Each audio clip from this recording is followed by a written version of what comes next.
বিদ্যুৎবাহী তারের খুঁটি ভেঙে ফেলে দেওয়ার অভিযোগে কাঠিগোড়া পুলিশ আটক করলেও এক ব্যক্তিকে।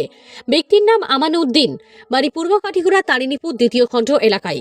বিদ্যুৎবাহী তারের খুঁটি ভেঙে দিয়ে চাঁদপুর, লামাদুদপুর ও তারিণীপুর দ্বিতীয় খণ্ড এলাকার প্রায় 9 শতাধিক পরিবারকে অন্ধকারে রেখেছেন এই ব্যক্তি। এ নিয়ে এলাকার পক্ষ থেকে কাঠিগোড়া থানায় মামলা দায়ের করা হয়, যার পরিপ্রেক্ষিতে রবিবার গভীর রাতে অভিযুক্ত আমানউদ্দিনকে আটক করে থানায় নিয়ে যায় কাঠিগোড়া পুলিশ। একই সঙ্গে উপযুক্ত শাস্তি প্রদানের দাবিতে বিদ্যুৎ বিভাগের কালাইন কার্যালয়ের এসডিওর কাছেও লিখিত দাবি জানিয়েছেন এলাকার ভুক্তভোগী জনগণ। দুধপুর গরিবগ্রাম জেপির ওয়ার্ড সদস্য দিলওয়ার হোসেন চৌধুরী বলেন, শনিবার রাত আনুমানিক 7টা নাগাদ অভিযুক্ত আমানউদ্দিন ও তার সঙ্গী সাথীরা হাতুড়ি দিয়ে এই বিদ্যুৎবাহী তারের খুঁটি ভেঙে ফেলে দেয়, যার ফলে গোটা তারিণীপুর দ্বিতীয় খণ্ড, চাঁদপুর, নকিয়ারি ও লামাদুদপুর এলাকা বিদ্যুৎবিহীন হয়ে পড়ে। পরদিন রবিবার এলাকার জনগণ আমানউদ্দিনের বাড়িতে গিয়ে বৈদ্যুতিক খুঁটি ভেঙে ফেলার কারণ জানতে চাইলে উল্টো সে দা দিয়ে হুমকি দেয় বলে অভিযোগ। এই রবিবার রাতে কাঠিগোড়া থানায় মামলা দায়ের করেন এলাকার পক্ষে মইরুদ্দিন নামের এক ব্যক্তি। মামলা পেয়ে কাঠিগোড়া পুলিশ ওই দিন রাতে অভিযুক্ত আমানউদ্দিনকে আটক করে থানায় নিয়ে যায়। এদিকে ঠিক কি কারণে এই কাণ্ড ঘটিয়েছে তা অবশ্য জানা যায়নি, তবে স্থানীয়দের মতে দীর্ঘদিন থেকে অবৈধভাবে বিদ্যুৎ জ্বালিয়ে আসছে আমানউদ্দিন। বারকয়েক বিদ্যুৎ কর্মীরা তাকে তার ঘরের বিদ্যুৎ সংযোগ কেটে দিলেও পরক্ষণে সে আবার অবৈধভাবে সংযোগ করে নেয়।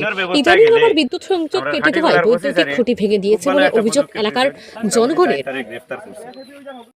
আন্ডারে যে কাজ হইছে, ইলেকট্রিক বৈদ্যুতিক লাইন আছে, লাইনের মধ্যে 11,000 ভোল্টেজের একটা খুঁটি রাত 7টার সময় একজন মানুষে কে বা কাহার ইন্ধনে, এটা আমরা কইতে পারতাম না। এর নাম কিটা? আমানউদ্দিন তাইন বাড়ির সামনের যে একটা পোস্ট আছে, খুঁটিওগু তাইন বাড়িয়ে ভাঙছেন, তান ছেলে, তান পরিবার সহ সারা 3 জনে মিলিয়া।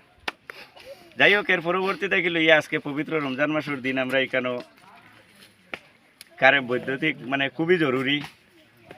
মানুষে সেহরির সময় সেহরি খাইতো, কারেন্ট নাই। 3 দিন থেকে আমরা প্রায় 900 কনজিউমার অন্ধকারের মাঝে আসলাম। আমরা কিছু গ্রামবাসী মানুষ, মুরব্বী মানুষ কিছু জমিয়া তান কাছে আইসলাম, তান বড় ভাইয়ের কাছে আইলে পরে তাই নিকানো আইয়া দা লইয়া আমরা হুমকি দিছ, খেয়ে সাক্ষী দে, খেয়ে কিতা করে না করে। ইকানো তাই নিজে ভাঙ্গিছেন, এটা ওপেন মানুষে দেখছে, দেখলা মানুষও আমার ইকানো আসেন, তারা কইবা। যাই হোক, আমরা পরে অবশেষে তান দার হুমকি হামকি দেখিয়া দেখছি যে আমরা এখানে তো তানে কিচ্ছু করতে পারতাম না। আমরা আইনের ব্যবস্থায় গেছি। আইনের ব্যবস্থায় গেলে আমরা কাঠিগোড়ার ওসি স্যারে খুব ভালো একটা পদক্ষেপ নিয়েছেন, মোটামুটি তারে গ্রেফতার করছে। এখন আমি বিশেষ করি আমি এসডিও স্যারের দৃষ্টি আকর্ষণ করবো, গভর্নমেন্টের সম্পদ প্লাস পাবলিকের যে স্বার্থ যেটা আছে, পাবলিকের স্বার্থর লাগে গভর্নমেন্টের সম্পদ যে একজন মানুষে আক্রোশ ভাবে খার ইন্ধনে হে কোন কারণে ভাঙ্গিল, একটা বিহিত ব্যবস্থা করার লাগে আমি বিশেষ করে সোশ্যাল মিডিয়ার মাধ্যমে আপনার কাছে অনুরোধ করি। কেন কইবা এখানে কিরকম হে ভাঙ্গা ভাঙ্গি করছে আপনার কোনছে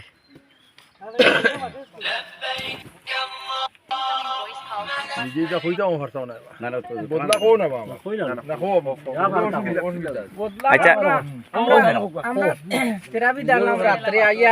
আচ্ছা, এখানে যে খুঁটি ভাঙ্গিছে যে মানুষে, এখানে তুমি তাই দেখছো নি? জি জি দেখছি। তোমার নাম কিটা? আমার নাম আব্দুল সামাদ মজুমদার। আব্দুল সামাদ। কয়টার সময় খুঁটি ভাঙ্গিছে? অনুমানিক 7:30টা। আচ্ছা, আমরা তেরাবির থাকি যে সময় কারেন্ট গেছে, কিছু মানুষ আইছি, আবার পরে দেখলাম কারেন্ট গেল, কিতা কারণে হাওয়া বাতাস কিছু নাই। তার কারণে আবার পরে দেখছি ওদিকে আমরা ভারো আসলাম গাঙ্গর ভারো, আবার ধরো 50 মিটার হল্লা আইয়া দেখছি ওনা বাড়াবাড়ি খতরা, তারা মানুষ টস মারিয়া দেখছি বেটা মানুষ একজন। কে বাড়াবাড়ি করে? ওই আমানউদ্দিন। আচ্ছা আচ্ছা, লগে তান হরুতা ছেলে মেয়ে আসলা। পরে আমরা এলো আর কিছু মাতামাতি করছি না, কই গেলে তো অন্য লাফলার দিকে যাইব, যার কারণে আমরা দেখিয়া গেছি। পরে তেরাবিতে মানুষ বারণির পরে আবার আইয়া দেখা গেল, জিজ্ঞাসাবাদ করার পরে দেখা যায় যে তাইন কইছেন তাইন ভাঙ্গিছেন না।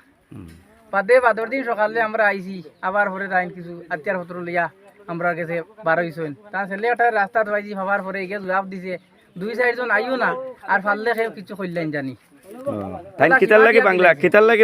টান বাড়ি খাস মাটির উপরে 2টা গাছ আসলো, এটা ছোট গাছ, ও গাছের কারণে ও গুটাটা ভাঙ্গিলা। আর এই যে খাস মাটি, এটা হইল জানপুর প্রথম খণ্ডর বড়খলা ইমা। আমানউদ্দিন কইয়া যে তার ঘরও কারেন্ট আছে? জি কারেন্ট আছে। 2008 থেকে অবৈধভাবে তাই কারেন্ট জ্বালাই দিলা, তার কোনো মিটার নাই নি? বিনা মিটারে। এটা বিভাগীয় মানুষ তারা ফিল্ড ভিজিট করে না, দেখে না? লাইন কিন্তু ওবা লাইন খুলিয়া লাইন হবা গিয়া বেটায় লাগাই দে। ইটা বিয়া পারে ইনো তো বাড়ি কেন রাস্তার দারণের লাগে হলে চেকিং করতে আইতেও পারে না।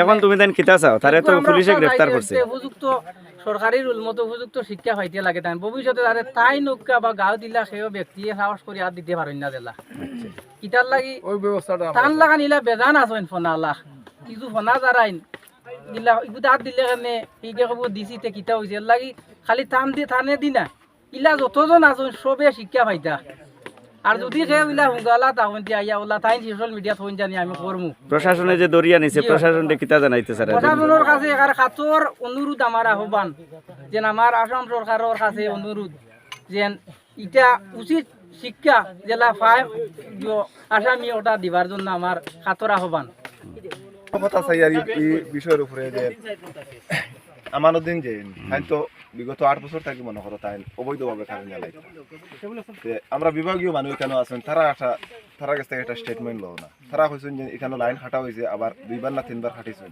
এরপরে আবার হে বিচারা লাগাইয়া জ্বালা কোথার লাগে হইয়া টানে দিকার ওই যে রফিক না খেয়ে আচ্ছা আপনি তো বিভাগীয় একজন কর্তৃপক্ষ আপনারা এখানে আইয়া যে হে অবৈধভাবে লাইন জ্বালা এটা আপনারা দেখুন না নি না কিরকম কিতা হয় আমরা তো মানে এখানে আইতাম পারি না সব সময় আমরা তো লাইন এরিয়া বড় গতিকে মানে খুব অসুবিধা হয় এই জায়গাতে খুব মারাত্মক কিছু হইলে আইলে পরে দেখি কেন হুকসুক পাইলেও আমরা দরিয়া হুক মারা মানে লাইন অবৈধভাবে জ্বালা ওই আমানুদ্দিন যেটা এটা আমি 3 দিন খাটিয়া নিছি আচ্ছা আচ্ছা ওই আর তার কোনো মিটার সিটার কোনো কিছু নাই আবার হে জ্বালায় হে জ্বালায় আমরা সরার বাদে হে কইতে কি তারা নিয়ে ফিরিয়ে আবার জ্বালায় তা আপনি আপনার এসডিও স্যারের এটা ইনফরমেশন দিছিলেন দিছি না গরিব মানুষ হিসাবেও কই দিয়া কিতাব আচ্ছা আচ্ছা এখন আপনি জানাইতে চাইবানি এখন তো আস্থা এখন দেশের মানুষ। 100 বার জানাই হ্যাঁ আমরা গ্রামের মানুষের লিখিত অভিযোগও দিছে তো এখন 100 বার জানাই তখন আমরা মিডিয়ার মাধ্যমে কইয়া দেন তারা এটা উপযুক্ত একটা শাস্তি দেওয়া হোক কার কাছে করে এসডিও স্যারের কাছে তাই এটার ব্যাপারে একটা পদক্ষেপ নেন যাতে কোনো এখন তুমি তাই এসডিও স্যারের কাছে কোনো কমপ্লেইন দিছো নি ওই কমপ্লেইন দেওয়া হয়েছে লিখিত কমপ্লেইন দিছো অধিকারের কাছে দেওয়া আছে এসটিও স্যারের কাছেও দেওয়া আছে ঠিক আছে